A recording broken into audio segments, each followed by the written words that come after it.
Magandang araw mga kaibigan. Bigyan natin ng reaction, opinion itong post ni Sergeant Walter Manalansan, yung isa sa mga Brave 14. May nagpadala sa kanya ng 100,000 pesos. Anonymous, ayaw magpakilala. Grabe, ano? Okay, update lang muna tayo ha.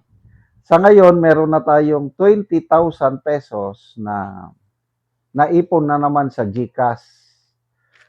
Kahapon, nakapagpadala tayo ng 160,000. Nung mga unang panahon, nagpadala tayo ng 470,000 pesos. Kaya total, in 2 months time, nakapagpadala na tayo ng 630,000 pesos.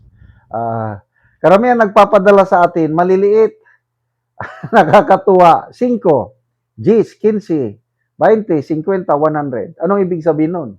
Mga kababayan natin na walang-wala, kailang ang puso nila malaki.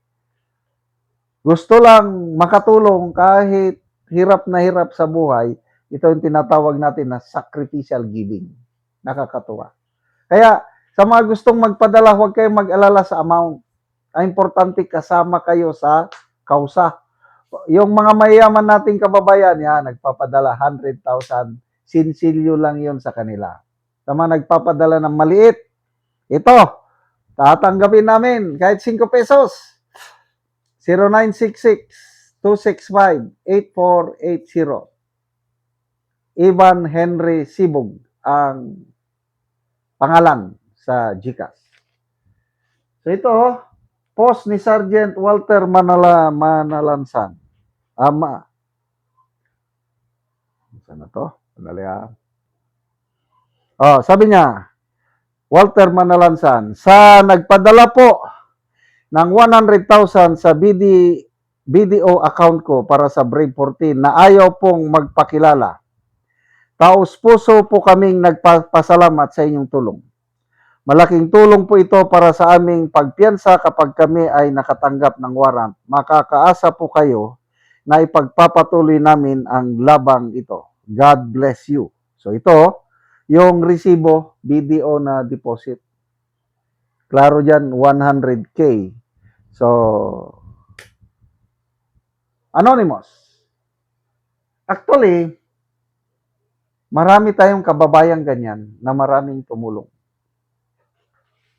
Kanina, lumabas ako. Kasi may kaibigan ako, i-shout out ko na lang si Ma'am Ami Banyares. Pangalawang beses niya na itong magpadala ng pera. Malaki-laki, wag ko na lang banggitin ang amount. Lumabas ako, nagpadala siya through Sendwave. Pirin mo naman, nagpunta ako sa Cebuana. Walang internet. Wala daw. Nagpunta ako sa Palawan Express. Wala ring internet. Ano ba yan? Bumalik na lang ako. Bukas ulit, kukunin ko. Malaki-laking amount yung pinadala ni Ma'am Ami Banyares na sa UK. Salamat po, ma'am. Yung ibang nagpadala, hindi ko na mabanggit ang inyong pangalan. So, kung sino man itong anonymous donor nito, alam po yan ng Diyos. Anong ibig sabihin nito? Maraming gustong tumulong sa Brave 14 Marines. Marami pang nagsasabi na mag-post daw ako ng GCash or account sa Facebook para doon na lang sila magpadala. Ayoko naman. Basta, sa mga vlog kong ganito, ipakita ko lang yung 09, nasa na ba yung 0966? Yung dating, mayroon akong dating ibinigay. Yung 0916 9000997 Mirna Sibog. Hindi na pwedeng magpadala doon dahil yung limit, may limit lang kasi 100K ang limit. For the month of August, hindi ka na pwedeng magpadala. Next month ulit pwedeng makapagpadala. Kaya itong anak ni Mirna Sibog, si Ivan Henry, so dito lang kayo magpadala. 0966-265-8480. Okay. So, lumalabas ngayon ang laban ng Brave 14 Marines ay laban na ng nakakaraming Pilipino, yung gusto ng transparency, accountability, gusto ng katotohanan. Kaya nakakatuwa po na ako, kasama ako sa, hindi ko naman plano ito. Noon lang kasagsagan ng kaso-kaso nila, merong nagsuggest na aking mga subscribers, nababasa ko sa comment. Sabi, General, pwede ba simula ka ng fund drive para sa ating Brave Marines? Sabi ko, sige. Wala pang kumalas noon. Wala pa. Sige, so sinubukan ko lang. Nabigla ako, ang bilis ng dating. Ang bilis ng dating ng tulong. Kaya naramdaman ko talaga yung suporta ng taong bayan sa Brave 14 Marines. Kaya ito, tinuloy-tuloy ko na. Kasi kailangan nila ng pampiyansa. Na-encourage ako kay Ma'am MG Kiambao Reyes. Ang bilis niyang nakalikom ng malaki kay Ma'am Kiambao Reyes. Dahil 2 beses na ata, halos more than 500,000. Depende kasi sa number of counts. Itong latest, mayroong 8 counts ata ng perjury. So kung 8 counts, ibig sabihin kung 10,000 ang piyansa ng 1 count, times 8, 80,000 bawat isa. 14 plus 1, 15 times. Kaya malaking amount ang kailangan nila. Kaya salamat sa tuloy-tuloy niyong pagpapadala. Maliban sa pagpiyansa, kailangan din magpadala sila ng suporta sa pamilya. Supposed to be, kung tinanggap lang nila yung bribe na 25 million pesos each, kagaya tong, alam nyo na, yung kumalas, yung nag-recant, edi hayahay na ang buhay nila. But ngayon, lumalaban. Kaya nakita ng taong bayan ang kanilang prinsipyo, kabayanihan, kaya yun, 100,000. And I believe God will bless itong mga nagbibigay. Kahit kayo, kahit 5 lang, no problem. It's better to give than to receive. Salamat mga kaibigan sa inyong pagsubaybay sa channel nito. Nakakatulong kayo ng malaki sa tribong Talandig ng Bukidnon dahil ang income natin sa channel nito is pantulong po sa tribo.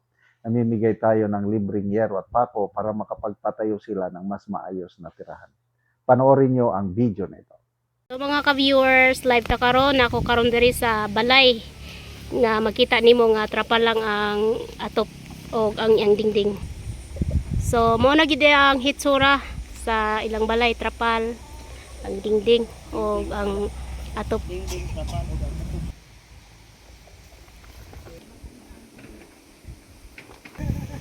So luoy kayo ang kahimtang sa balay o sa ay tag-iya dito sa sulod. So atong sudlon para na atong makita. So atong tan-awon si ante. Ayo. Oy. Oh, mayong puntag te. So mo ni ang kahimtang nila ante diri sa sulod. So trapa lang ang ilang atop o apil pod ang ilang dingding. So trapa lang pod ang ilang dingding. So kung muulan, ulanan gid kay sila. So mao pod na ang ilang lutuanan, ilang abuhan. So makita gid nimo nga luoy gid sila. So pila na ni katuig ang inyong balay ante nga sa inyong pagpuyo diri sa inyong balay? Duha na may dere.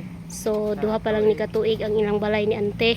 So trapa lang yod ang ilang dingding og ang ilang atop. So na kay anak te? Na 5. So 5. Estudyante ang duha. So pila na day mong edad te? 41. So 41 na si ante. So asa imong bana day ante? naglakaw lagi. naglakaw. Nakita, wala. Nangita siya upang ginabuhian. So si ante 5 kabuki ang anak ug mo na ilang balay. So subscribe ta mga ka-viewers ug salamat.